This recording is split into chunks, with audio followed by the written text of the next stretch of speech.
मी शिवरायांच्या चरणी नतमस्तक होऊन माफी मागतो। शिवरायांचा पुतळा पडल्याप्रकरणी पंतप्रधान मोदींची जाहीर माफी, तर शिवराय आराध्य दैवत असल्याचाही उल्लेख।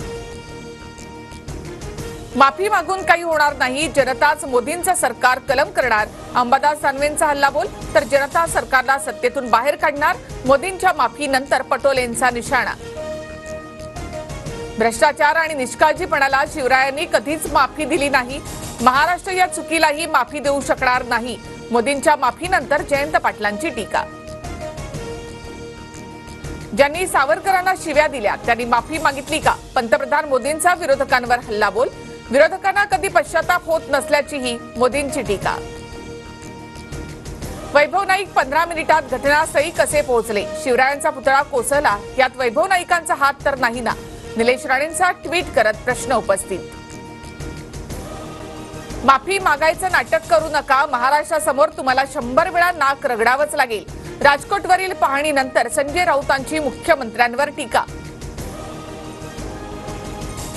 पुतळा नेव्हीनं केला किंवा पीडब्ल्यूडीनं, असा वाद घालण्यात अर्थ नाही। अजित पवारांनी सरकारमधील नेत्यांचे कान टोचले।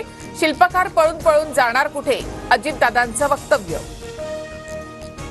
राजकोट किल्ल्यावरील पुतळा अपघात प्रकरणी बांधकाम सल्लागार चेतन पाटील पोलिसांच्या ताब्यात, स्थानिक गुन्हे अन्वेषण शाखेची कारवाई। आम्ही उद्या मालवणला जाणार, 1 सप्टेंबरला पुतळा कोसळलेल्या ठिकाणाची पाहणी करणार, मनोज जरांगे यांची माहिती। राष्ट्रवादीशी आयुष्यात कधी पटलं नाही, राष्ट्रवादीच्या नेत्यांसोबत बसलो तरी बाहेर आलो की उलट्या होतात, तानाजी सावंतांचं विधान। सावंतांच्या प्रश्नावर मात्र अजित पवारांनी बोलणं टाळलं। तर तानाजी सावंतांची हकालपट्टी करा, बिनशर्त माफी मागायला लावा। हाफकिन संस्थेला माणूस म्हणू शकतात, ते काहीही बोलू शकतात, अमोल मिटकरी आक्रमक। काँग्रेस राष्ट्रवादी सोबत बसताना आम्हाला मळमळ व्हायची, ते आम्ही ठाकरेंना समजावून सांगत होतो, हीच भावना सावंतांनी बोलून दाखवली। संजय शिरसाट यांच्याकडून सावंतांची पाठराखण। भाजप आणि शिंदे गटाकडून अजित पवारांचा अपमान। शरद पवारांसोबत असताना अजित पवार वाघ होते, त्यांच्यातला स्वाभिमानी बाणा कुठे हरपला? शरद पवार गटाच्या महेश तपासे यांचा टोला। तानाजी सावंत राज्यकर्ता म्हणून लायकीचे नाहीत, एवढीच मळमळ होत असेल तर म्हशीचे इंजेक्शन आणि डॉक्टर पाठवते। रुपाली ठोबरेंचा तानाजी सावंतांवर निशाणा। आगामी विधानसभा निवडणुकीत अजित पवार गट महायुतीमध्ये राहणार, भाजप हायकमांडकडून शिक्कामोर्तब। दिल्लीमधील भाजप नेत्यांचे राज्यातील नेत्यांना निर्देश, सूत्रांची माहिती।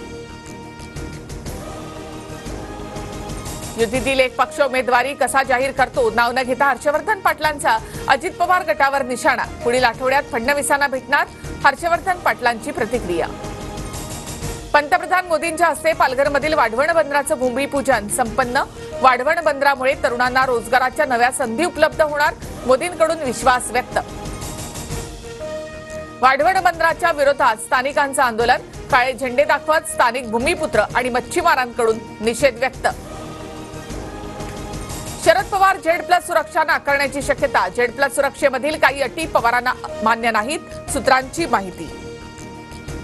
जितेश अंतापूरकर आणि जिशान सिद्दीकींची काँग्रेसमधून हकालपट्टी, काँग्रेस प्रदेशाध्यक्ष नाना पटोले यांची माहिती।